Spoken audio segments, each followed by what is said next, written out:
This is the second homework help video for Chapter 8 for Statistics 252.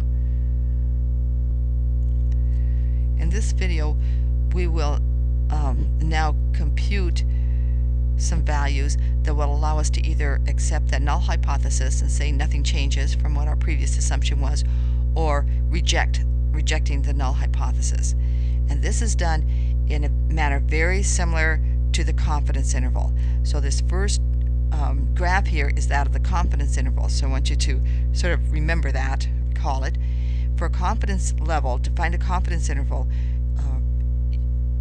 you start with this bell-shaped curve, and you know that the area under the bell-shaped curve, total area, is 1. Right? If you want to have a 90%, a confidence level of 90%, all right, then what you want is you want to include 0.9 of the values, and you want to reject 10% of them. And the part you reject you call alpha. So alpha is 0.10. So that's what you want to reject. Of course, you want to accept things that are closer to the mean. And so what you're going to reject is the parts in the tail. And that means you're going to reject half of this 10% over in this tail and half over in that tail. There's a value right at the edge of the tail, and it was called z alpha over 2. In this case, for the 90% confidence level, and you're rejecting 10%, 5% in each tail, then the z at the edge here was 1.65. This exact same idea is going to be used in hypothesis testing. So here is the exact same graph, but now it's marked up as though you're applying this to test a hypothesis. Instead of saying the 90%, we don't worry about that anymore. We just want to say the 10%. We have a 10% chance of making a type 1 error, then alpha is 0.1. All right. That means we want to have, we use that alpha and divide it in half, and so we have two tails. Here's a tail, and its area is 0.05. Here's another tail, and its area is 0.05. The area inside of here, of course, is 0.9 or 90% of all the area. And right at the edge, before we had z alpha over 2, now we have what are called critical values. CV means critical values. That's an R, even though it doesn't look like it. Critical values. So here's the critical value. The right critical value is 1.65, and the left critical value, in this case, is minus 1.65. And set that way on the standard normal distribution curve, to the right of this right critical value is 5% of the error of the area under the curve, and to the left of the left critical value is also 5% of the area under the bell-shaped curve.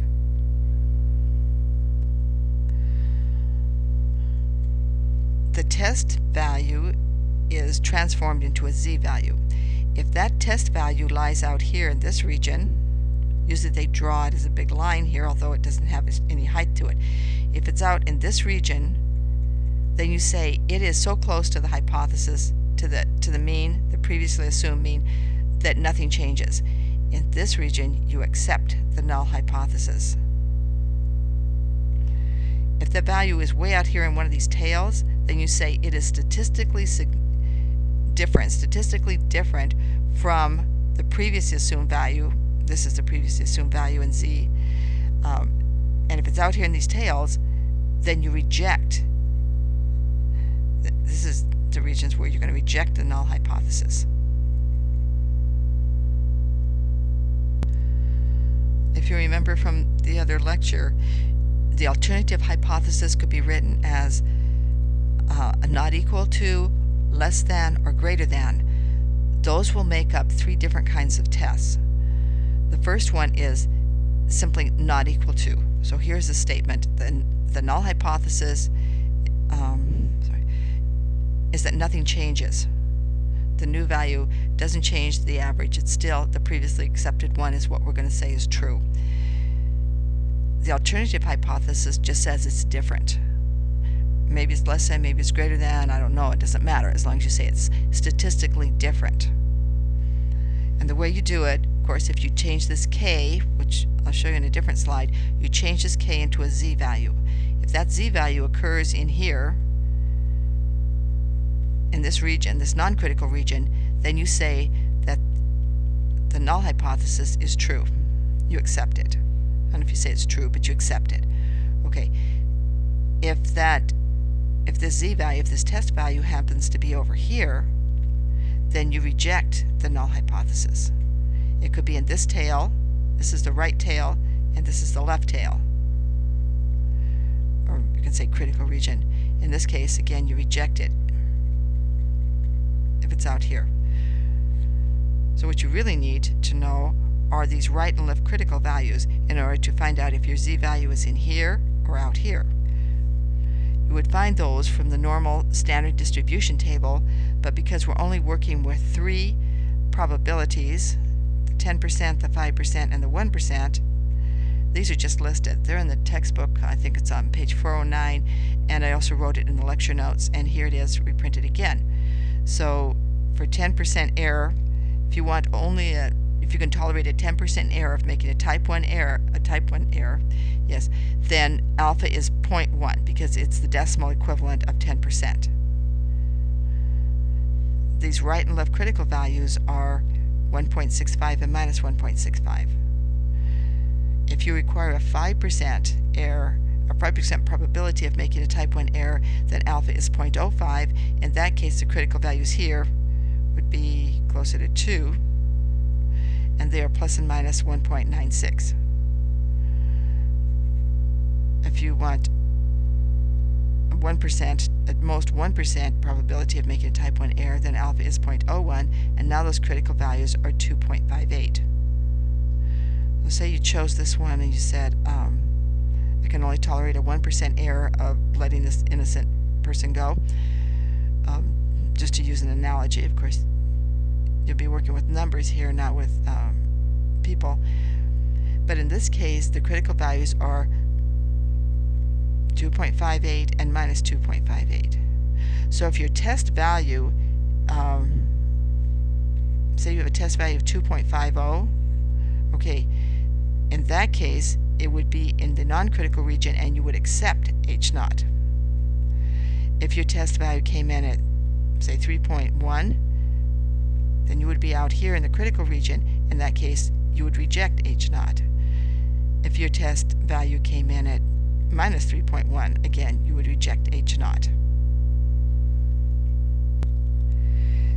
The other 2 tests are one-tail tests, and it will be either a left tail or right tail.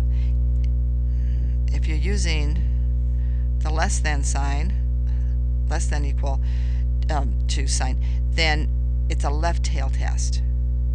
And you have the same probabilities again, 10%, 5%, and 1%. In these cases, alpha again is 0.1, 0.05, or 0.01, corresponding to these different probabilities.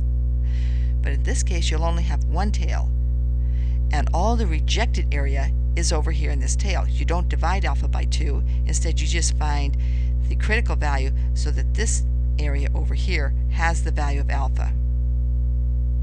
For the 2-tail test, remember it was like this, and this tail, the area of this tail was alpha over 2, and this tail was alpha over 2. In this case, for a 1-tail test, the entire alpha, the entire region, is over here to the left, and it has the area of alpha. You could find the value of this critical value by looking in the tables for the standard normal distribution, but it's just given in the book, and I'm writing it here as well. So if alpha is 0.1, the critical value is negative 1.28. If alpha is 0.05, it's minus 1.65, which makes sense because in the 2-tail test for alpha of 0.1, you would divide by 2, and the region, the area of this left region would be 0.05. In that case, the critical value there is minus 1.65. Okay, so if alpha is 0.01, then the critical value is minus 2.33. So then you take your measurement, get your test value, which is k, you convert it into a z value, and if that z value is over here in this region, you accept the null hypothesis. If If it's over here in this region, you reject the null hypothesis. So if you have a left tail test, of course you have a right tail test. In that case, your alternative hypothesis will have the greater than sign in it. Same percentages for making a type 1 error. 5%, 10%, 1%. Alpha, again, has the same values. 0.1, 0.05, or 0.1. As with the left tail test, for the right tail test, the entire alpha is concentrated over here in one tail, so you don't divide alpha by 2. The area is either 0.1, 0.05, or 0.01. In other words, in this case, 10% of the area under the bell-shaped curve would be concentrated here, or 5% or 1%. You make a measurement, you get a test value k, you convert that into a z-value. If that z-value is out here, you accept the null hypothesis. If the z-value is in here, you reject the null hypothesis.